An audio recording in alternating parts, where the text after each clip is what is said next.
This video is for you if your dog panics when guests come over and you really want to learn how to help them be calm, comfortable, and relaxed when you have people over at your house. So I'm going to cover the number one mistake that people make in this situation, and a mistake that maybe you yourself might be making, or one that you definitely need to avoid. And then I'm going to talk about specific steps you need to be taking to actually help your dog be calm and confident when guests come over. If you're new here, hi, I'm Becca. I'm a dog trainer who spent the last 6 years specializing in nervous dogs and helping owners take their dogs from fearful, anxious, and insecure to calm and confident. And dealing with guests coming into the house is one of the top things that I help people resolve. And we take their dogs from barking, lunging, maybe even trying to bite at guests, and transforming them into dogs that are calm, comfortable, confident, and outgoing with guests. So let's get into it.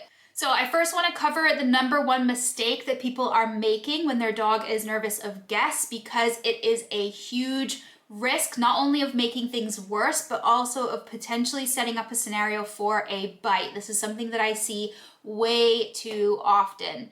And so that mistake, the common mistake people make with guests, is having guests give your dog food.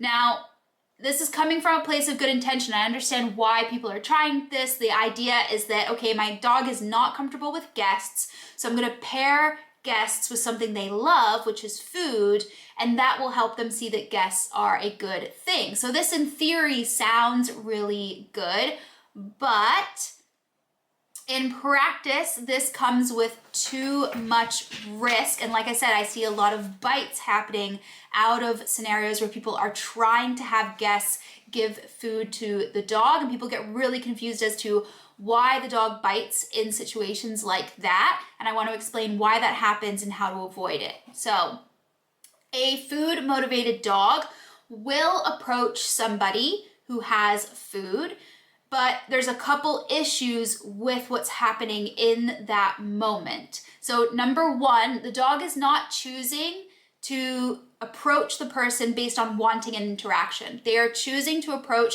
only based on the food. So they're not opting in to interacting with the guest. They're only opting into getting food in that moment. And that leads to problem number two, which is that this creates conflict in the dog.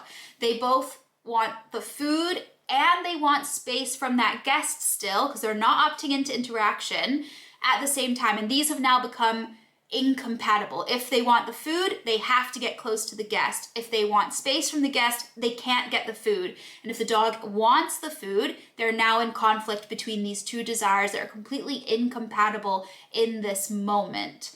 And so if the dog does choose to approach, and this often happens, like I said, with food motivated dogs, that motivation for food is going to outweigh momentarily the pressure of being close to that person. But as soon as they're close to the guest, they've eaten the food out of their hand. Now, in that very moment after the food is gone, the dog now finds themselves in a very uncomfortable position. There's no more food to basically incentivize or bribe them to be in the space of the guest. So now they're in the space of the guest with no reason to want to be there. They didn't want to be there in the first place. It was just the food that brought them there. And now they're up close. And this is what we call a lot of social pressure. They're very close to this person. This person may be leaning over them, maybe putting their hand towards them, maybe giving them eye contact, maybe talking to them.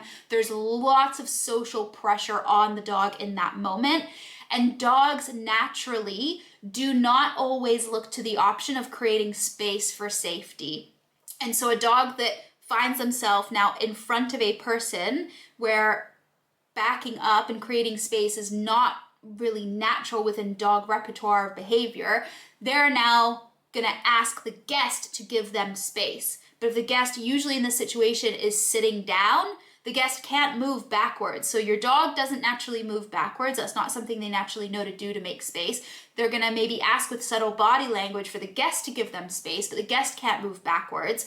And if the dog tries to use subtle body language, things like stiffening up, tensing up, closing the mouth, maybe some whale eye, lip licking, if the guest doesn't give them space, the dog may now escalate to more obvious signs of communication that they need space. So lifting the lip to bare the teeth, growling, maybe even snapping or nipping. And so this is where a lot of bites happen in this situation, and people find it very confusing. Well, the dog was just taking food from the guest and then they bit the hand that fed them, right? And that seems really counterintuitive, but when you look at it from the dog's perspective, they had incentive to be in the space while the food was there, and as soon as the food was gone, the dog does not want to be there. They ask for space, and that request for space may become escalated in terms of the type of communication that they're using. So they're in a very uncomfortable position in that moment. So rather than getting your dog to take food directly from your guest, which comes with all that social pressure, that conflict, and that really awkward scenario after the food is gone where the dog is going to feel uncomfortable. Hopefully you can see that that is not doing any favors long term for making your dog feel better about guests. So instead, I'm going to tell you what you should do. So we can still use that principle of pairing something positive with a guest to change the dog's association with guests, but we can do it in a way that takes out the conflict, bribery, social pressure, and makes the dog feel comfortable and makes your guest safe at all times. So let's go through the steps of that. Step number 1, keep distance. Use distance between your dog and your guest. This keeps everybody feeling safe and comfortable because we're not going to allow the dog to be up in the space of the guest where we have bite risk, and it means that your dog is going to feel comfortable. We're not going to pressure them into being right in your guest's personal space. Step 2, we're going to keep a lead on the dog at all times. Again, this is a safety thing, but like I said, dogs don't naturally understand this concept of I can move away to create comfort and safety. So keeping a lead on our dogs allows us to provide them guidance. And so if we need to show the dog, hey, you can move away, you can move further away if you're feeling uncomfortable, having the lead on them allows us to do that, allows us to stop them from approaching too close, and allows us to keep safety and distance and show them that they can move away if they need to.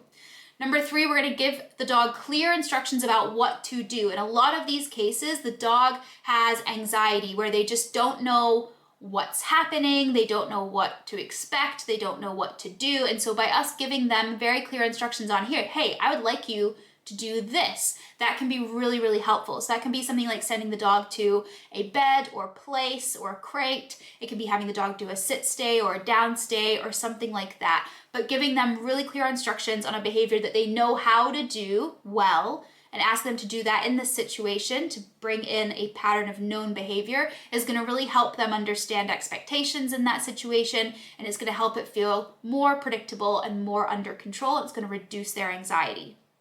Number 4, we're now going to use rewards when your dog is acknowledging the guest, but the rewards are going to come from you. And so this is how we take the social pressure out of it. So say I ask my dog to do, for example, a sit stay. So they're in their sit stay. If they look at the guest, I can then mark and reward that moment as being something positive. And so I can still use that association of guest plus food means guests are good, but I'm going to just bring the food from me rather than from my guest. And so my dog can still learn that association. Oh, every time I look at the guest, I get food. Oh, so this guest is a good thing for me, but we don't need to bring in all of that close interaction and social pressure and conflict into it.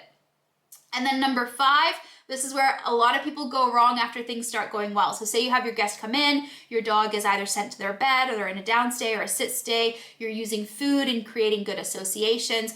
A lot of people at that point push the envelope too far, too fast. If things are going really well, that's a great time to end the interaction. Have your guest leave on a good note so that the next time a guest comes over, your dog remembers, oh, the last time a guest came over, it was actually really relaxed and I got a lot of rewards and it was all a good thing. Whereas if we try to push too far and we try to force an interaction, if we force the dog to accept physical affection, for example, from the guest, if things at that point then go badly, we then on a whole have had an experience where the dog had a negative association with a guest again. And so we really haven't pushed forward overall in terms of changing how they feel about people being in the house. You always want to end on a good note. You never want to push things too far. Never force an interaction, in particular when things are going well. Don't take it for granted. Stick with what your dog is capable of doing, what is comfortable and safe, and go nice and slowly.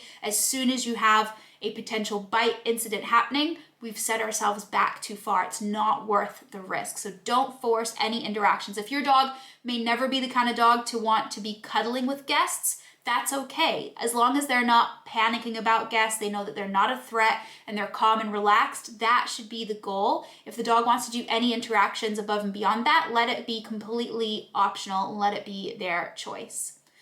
So hopefully that helps you understand the main problems with guests to avoid and a solution that you can implement to help your dog feel better around guests.